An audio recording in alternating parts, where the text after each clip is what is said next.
लोकसभा चुनाव से जुड़ी एक खबर है। समाजवादी पार्टी ने अपने प्रत्याशियों की एक और सूची जारी की है। तो समाजवादी पार्टी ने 11 लोकसभा प्रत्याशियों का ऐलान किया है। गाजीपुर से अफजाल अंसारी को प्रत्याशी बनाया गया है। मुजफ्फरनगर से हरेंद्र मलिक को प्रत्याशी बनाया गया है। आंवला से नीरज मौर्य को टिकट दिया गया। बहराइच से रमेश गौतम को समाजवादी पार्टी का प्रत्याशी बनाया गया। गोंडा से श्रेया वर्मा को प्रत्याशी घोषित किया गया है। शाहजहांपुर से राजेश कश्यप को प्रत्याशी बनाया गया है। हरदोई से उषा वर्मा को समाजवादी पार्टी ने टिकट दिया है। वहीं मिश्रिक से बात करें तो रामपाल राजवंशी को समाजवादी पार्टी का प्रत्याशी घोषित किया गया है। मौलालगंज से आर.के. चौधरी को प्रत्याशी बनाया गया और प्रतापगढ़ से एस.पी. सिंह पटेल को, वहीं चंदौली से वीरेंद्र सिंह को प्रत्याशी बनाया गया। शुभम पांडे हमारे सहयोगी अधिक जानकारी के लिए इस वक्त हमारे साथ जुड़ रहे हैं। शुभम, एक और सूची जारी कर दी है समाजवादी पार्टी ने, क्या कहेंगे?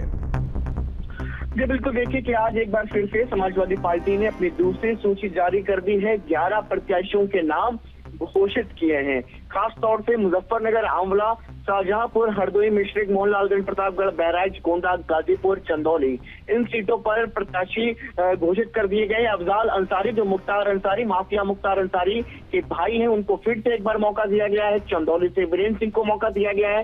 गोंडा से श्रेया वर्मा, बेनी प्रसाद वर्मा के परिवार से आती हैं, इनको मौका दिया गया है। बहराइच से रमेश गौतम और एस.पी. सिंह पटेल प्रतापगढ़ से उनको मौका दिया गया है। मोहनलालगंज से एक बार फिर आर.के. चौधरी पर विश्वास जताया गया है। मिश्रिक से रामपाल राजवंशी और हरदोई से उषा वर्मा, राजेश कश्यप, शाहजहांपुर से आंवला से नीरज मौर्य, मुजफ्फरनगर से हरेंद्र मलिक। यानी कि अब आप समझिए कि एक बार फिर से समाजवादी पार्टी की तरफ से सूची जारी की गई है। और ये तब है जब एक तरफ जहां अमेठी में, जहां मैं खुद भी अभी मौजूद हूं, यहाँ पर भी समाजवादी पार्टी के राष्ट्रीय अध्यक्ष अखिलेश यादव को आना था। लेकिन आज जब लखनऊ से उनका बयान सामने आया तो उनका अभी भी इस बयान को लेकर के साफ तौर पर कहना है कि अभी सीटों को लेकर के विचार विमर्श हो रहा है। और दूसरी तरफ लगातार प्रत्याशियों के नाम समाजवादी पार्टी की तरफ से घोषित किए जा रहे हैं।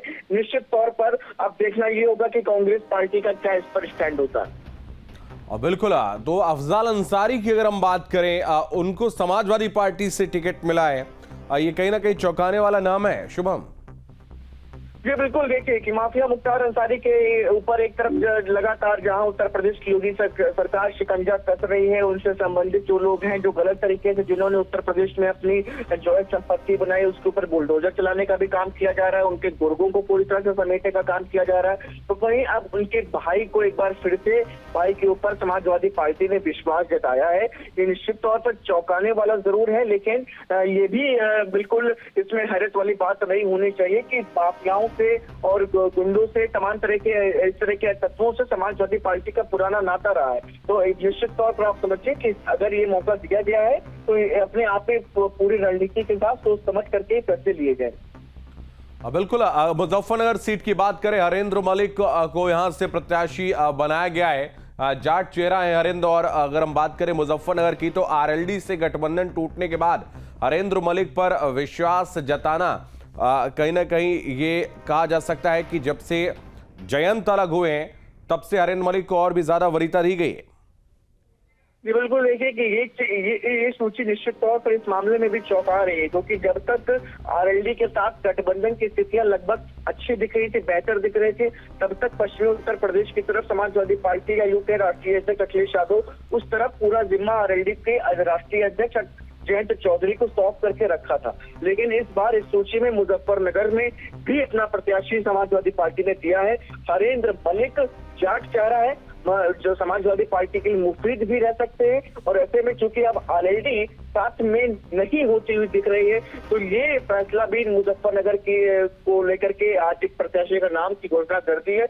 आने वाले दिनों में अब देखना ये होगा कि कांग्रेस के साथ किन किन सीटों को लेकर के समझौता होता है, क्या परिस्थितियां बनती है, क्या स्थितियां रहती है, क्योंकि कांग्रेस का भी स्टैंड पूरे मामले को लेकर के क्लियर नहीं हुआ। और ऐसे में आज जब अखिलेश यादव को भी अमेठी में होना था कि अमेठी में नहीं है, तो अब कांग्रेस का क्या स्टैंड होता है, क्योंकि दूसरी सूची भी जारी हो चुकी है।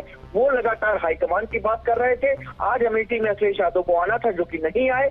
अब क्या करेगी कांग्रेस, क्या इंडिया गठबंधन की रील तस्वीर होगी, क्या इंडिया गठबंधन उत्तर प्रदेश में लोकसभा चुनाव तक टिकेगा या नहीं टिकेगा, ये निश्चित तौर पर उसका सवाल अब खड़े होते दिख रहे हैं।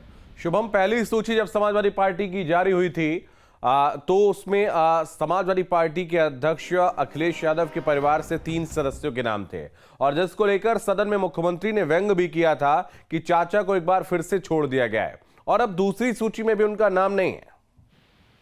जी बिल्कुल, एक बार फिर से जो है समाजवादी पार्टी की तरफ से देखिए परिवार को लेकर के तो हमेशा ही कहा जाता है, और ऐसे में जब मुख्यमंत्री योगी आदित्यनाथ की तरफ से भी सदन में इसको लेकर के चर्चा की गई थी तो उस पर उन्होंने कहा था कि चाचा को उसमें फिर से स्थान नहीं दिया गया है। तो ये जब वो पहली सूची जब जारी हुई तो तब कांग्रेस के बहुत सारे जो क्षेत्र थे उन पर समाजवादी पार्टी की तरफ से टिकट दिए गए।